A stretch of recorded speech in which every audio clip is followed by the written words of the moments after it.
Okay, just update here for the injuries. So Michael Hoy will be out for the year with the Achilles. He'll go on IR. Gabe Davis, we'll see how he does this week in terms of his status as we move forward. And then got 3 players that are all improving that we'll see how they do this week. So Daquan Jones, Josh Palmer, and Shaq Thompson. That's what I have for you. So with that, I'll turn it over to you for your questions. Are you expecting them to be on the practice field all this week? Those 3? Yeah. Yes. Okay. Yep. In some capacity, Joe. I don't know at this point yet what that looks like for sure. Don't tell you about your defense's performance last night. I thought they played really hard. Played together. There's a couple plays in there that I know I want back, and I'm sure they want back as well. All in all, it was a heck of an effort. I know there's a lot of good to focus on, but what happened on the 4th down, that 4th and 17 play? What was the breakdown? Yeah, just rushing coverage. I mean, when you have that amount of time, it's hard to cover for that long. In theory, if we cover a little bit better, if we rush a little bit better, those two can marry up like they were for most of the game. Some of the big plays is where it broke down, that one included. So those are things we need to get corrected. Think about Maxwell kind of getting thrust back into it in a game like that. I know it's the second game back, big moment for him. How do you think he handled the process leading up to that game, and then asking to play 50% of the snaps against that team specifically in game? What did you notice from him? It was not too big for him. That's a good thing. And again, he's got a really good support group around him, from his coaches to his teammates, and he's a team guy. So he knows he has to earn his way, and that's an important piece, important part of his mindset. So just good to see him have success. I'm sure, helps his confidence. And sometimes you work hard, you don't always you don't always get a breakthrough moment like that early. So that's good. Now we got to go back to being humble and staying with his process. Sean, the one player you bring up was Taryn. What's the expectation for him this week? Yeah, one day at a time. Don't know for sure. Kind of like those other guys. I failed to mention them. So, yeah. How did you feel that Cam Lewis filled in for Taryn? He did. Yeah, I thought he did a good job. Cam's a competitor. He plays multiple positions for us. I think it was the second play of the game. They went over the middle on him, and he broke it up there. Or made it a contested situation. So I thought he played very competitively and tough, and made some big time tackles for us and plays on the ball. Historically, trade deadlines passed, but what is usually the process or how you get involved? Is it late, early? I mean, what can you just? Me as a coach, you mean? I kind of had some conversations with Brandon. He really runs the point on it. So, he'll brief me on some things, maybe some thoughts, maybe some kind of irons in the fire that he wants me to wants my opinion on. So, or he'll have me look at someone or a couple of guys. So that's kind of my involvement on it. Like I said, he runs point on it. So. Does he come to you with these things, or you come to it? Meaning, is it just trying to guess what the relationship is like, because there is such involved. If they do acquire somebody or you're about to lose somebody, yep, this is going to affect your day-to-day life and the organizations. But it's his job to go get that guy. So I'm just wondering, does he just let you know when something's close, or do you?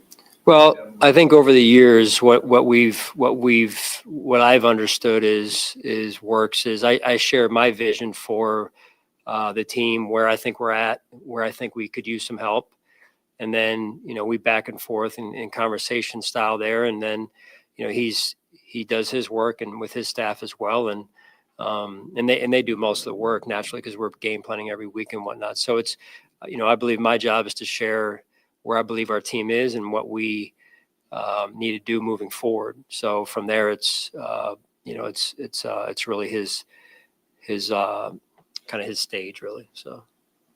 Coach, I know trench play is very important to you. The offensive line had another good game against the top 10 defense.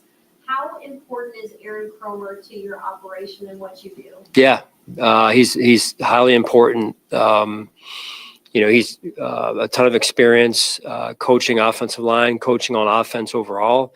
Once being a coordinator as well, so I think that helps. He can see the big picture, and I'm sure Joe would echo the same sentiments about Chrome. And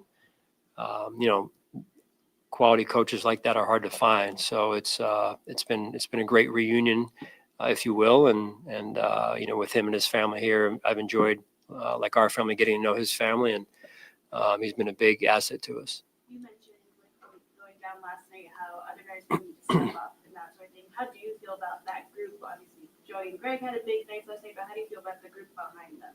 Yeah, confident in those guys, and we know every week you got to find a way to win. So you got to manufacture it different ways. And I thought the guys last night that were in there with Michael being one of them, and Larry, and then we had Mathis in there as well. And so it's every week. It's the journey in the NFL. How do you shape a plan that uses the strengths of the players, and then they got to come together and execute it.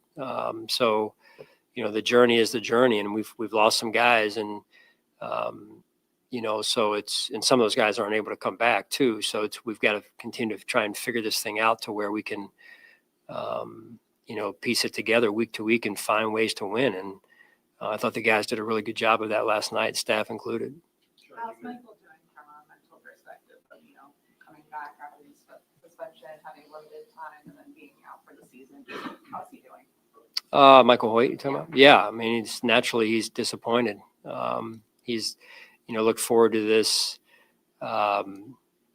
these moments because he was out early in the year, right, with his suspension. So, and to get off to such a fiery start and impact the team in such a influential way in such a short amount of time. Now, there's when you go through a situation like that, it's a natural disappointment.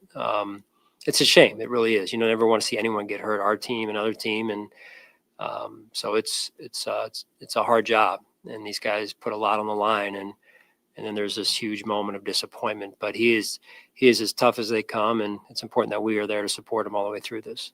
Sean, you mentioned last night after the game that you said you're not where you need to be. I'm assuming kind of just collectively as a team. Now that you're at week 9, kind of the midway point of the season, do you feel that you are at least closer to that than maybe say you were going into the bye week? Yes. Yeah, I do. And it's really I think the piece that we are learning about ourselves is how we need to do things collectively as a team in order to put ourselves in a position to play good football and to play winning football. Whether that means we win or not, again, as you've always heard me say, the results sometimes can be variable, but we have to put ourselves in that position. There's a how that gets you there. And so that's one of the things that I believe our team is learning right now. What did you see that went into helping the passing game be so efficient and Josh to have that kind of completion percentage? Well, I thought it starts with the staff, the offensive staff putting together, led by Joe, a really good plan. Players understanding it. Josh looked very in control of knowing what he was seeing out there, and you combine that with our ability to run the football, and it gets all of a sudden really hard to defend. And Spags does a lot of things. He's very multiple in terms of his looks, very multiple in terms of his pressure schemes, and the communication between the offensive line and the skill players, Josh, in terms of protection and what they were seeing is critical. And they did a great job of executing that at the line of scrimmage.